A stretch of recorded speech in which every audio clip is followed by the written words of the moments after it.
చూస్తున్న వారందరికీ ధన్యవాదములు. నమస్తే. గురు శుక్ర గ్రహాలు ఇచ్చే అదృష్ట యోగాలు ఎలా అందుకోవాలి?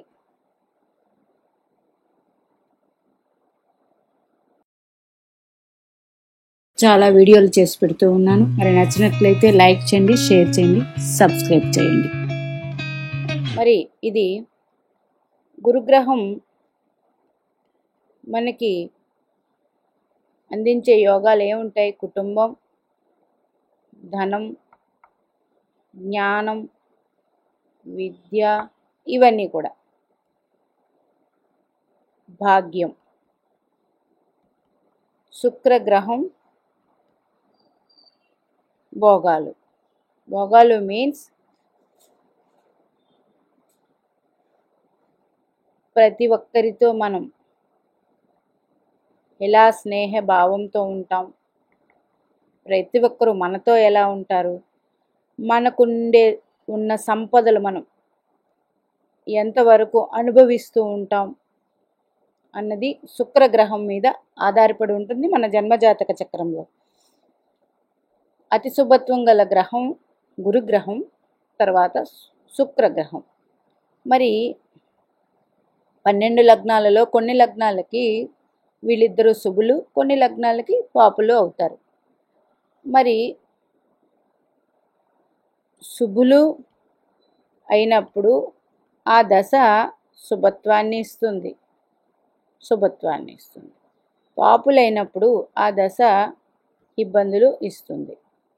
గురు శుక్ర గ్రహాలైన కూడా. కానీ మళ్ళీ వీరి దృష్టి ఇవన్నీ వెళితే అది వేరే పాయింట్.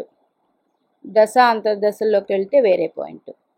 మరి వీరిచ్చే అదృష్ట యోగాలు ఎలా అందుకోవాలి మన నిత్య జీవితంలో అంటే చూడండి, ప్రతి గ్రహానికి హోర ఉంటుంది. ఆ హోరకి ఆ గ్రహాలు మొత్తం ఆ గంట సేపు అవి పరిపాలిస్తాయి. మనకి నైసర్గిక శుభగ్రహాలు గురుగ్రహం, శుక్రగ్రహం. చంద్రుడు, బుధుడు కూడా నైసర్గిక శుభగ్రహాలే. కానీ బుధగ్రహం పాపగ్రహంతో కలిస్తే మన జన్మజాతక చక్రంలో పాపత్వం. చంద్రుడు పూర్ణచంద్రుడైతే మంచిది, క్షీణచంద్రుడైతే కొన్ని రకాల ఇబ్బందులు ఉంటాయి. అందువల్ల గురు శుక్ర గ్రహాలు శుభత్వాన్ని అందుకుంటారు. అయితే ఇందులో గురు మౌఢ్యమే వస్తుంది. అంటే సూర్యగ్రహానికి అతి దగ్గరగా ఉండడం గురుడు కానీ శుక్రుడు కానీ. గురు మౌఢ్యమే వచ్చినప్పుడు సూర్యగ్రహం యొక్క వేడికి తట్టుకోలేక వారి శుభత్వాన్ని ఇవ్వడంలో కొంచెం శుభం అనేది తగ్గుతుంది. అంటే ఆ గ్రహాలు తమ చేసే పనిలో స్లో వచ్చేస్తుంది. అందుకల్ల గురుమౌఢ్యం శుక్రమౌఢ్యంలో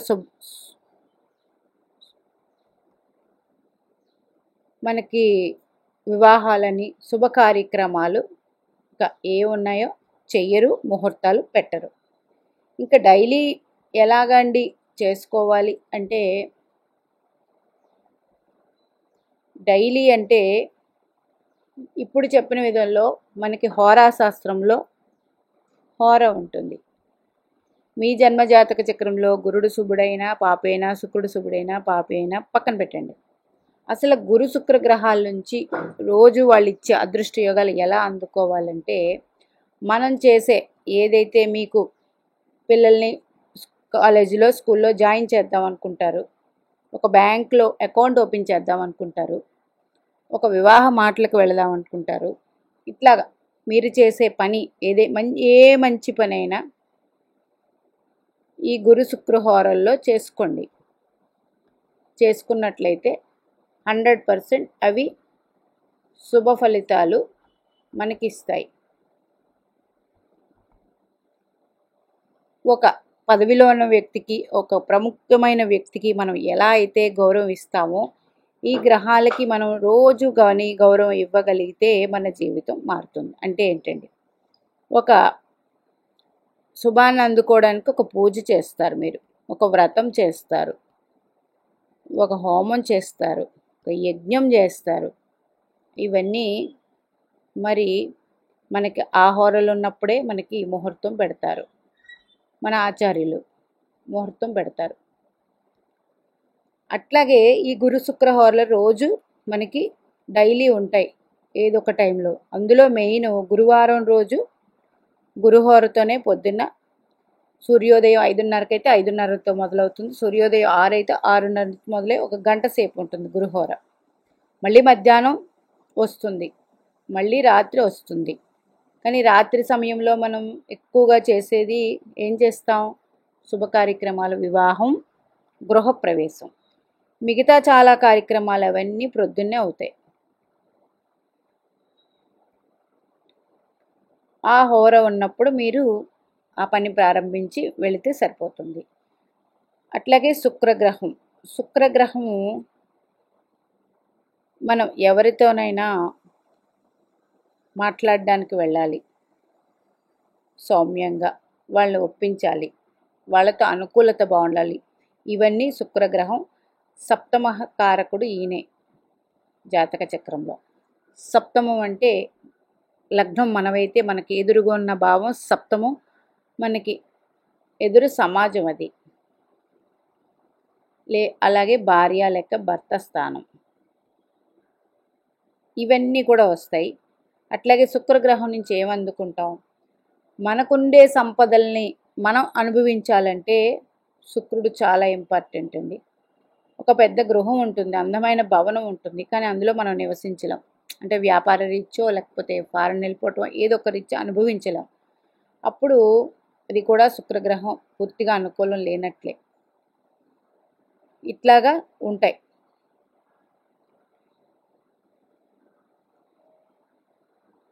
మనకి మనం చాలా బాగా తినగలం, అంటే సామర్థ్యం మీన్స్ ఇప్పుడు అన్ని రకాల కొనుక్కోగలం, అన్ని రకాలు తినగలం, అన్నీ చేయగలం. కానీ ఆ పదార్థం మనం తినకూడదు, ఆరోగ్యరీత్యా అని నిషేధం ఉంటుంది. ఇది మరి గురుగ్రహం అనుగ్రహమే. గురువు ద్వితీయ కారకుడు, అంటే మన మాట, మనం తినే తిండి, మన కుటుంబం. కొంతమందికి కుటుంబ సఖ్యత ఉండదు, అది గురుగ్రహం బాగాలేనప్పుడు అవుతుంది. శుక్రగ్రహం మన స్నేహితులు, మనం ఎదుటివారితో ఎలా ఉంటున్నాం, వాళ్ళు మనతో ఎలా ఉంటున్నారు, మనకుండే సంపదలు మనం అనుభవిస్తున్నామా లేదా, అంటే మన వాహనం అయితేనేమి, మన గృహం అయితేనేమి, మనకి ఏ సంపదలు భోగభాగ్యాలు అవి అనుభవిస్తున్నామా లేదా అనేది శుక్రగ్రహం మీద ఆధారపడుతుంది. అందుకని ఈ గురు శుక్రులకి మన దైనందిన జీవితంలో, అంటే డైలీ జీవితంలో మీరు వారిని సంతోషపరచాలంటే కంపల్సరీ గురుహోరలో పూజ చేసుకోండి. కానీ గురుహోర అన్ని రోజులు ప్రొద్దున్న రాదు కదండి. గురుహోర ఉన్న సమయంలో కనీసం ఒక ఆధ్యాత్మిక కార్యక్రమం వినడమో, ఒక గురువుల్ని కలవడమో, పూజ చేసుకోగలిగితే పూజ, మంత్రపఠనమో ఏదో ఒకటి చేసి మంచి విషయాలు మాట్లాడుతూ ఉంటే ఆటోమేటిక్గా మనకి మంచిగా మారిపోతుంది. శుక్రగ్రహ హోరలో శుక్రుడు ఆడవారికి ప్రతీక కాబట్టి ఆడవారితో మంచిగా మాట్లాడడము, అట్లాగే ఆడవారికి ముత్తైదువులకి తాంబూలం అట్లాంటి సౌభాగ్యకరమైనవి ఇవ్వడము, అట్లాగే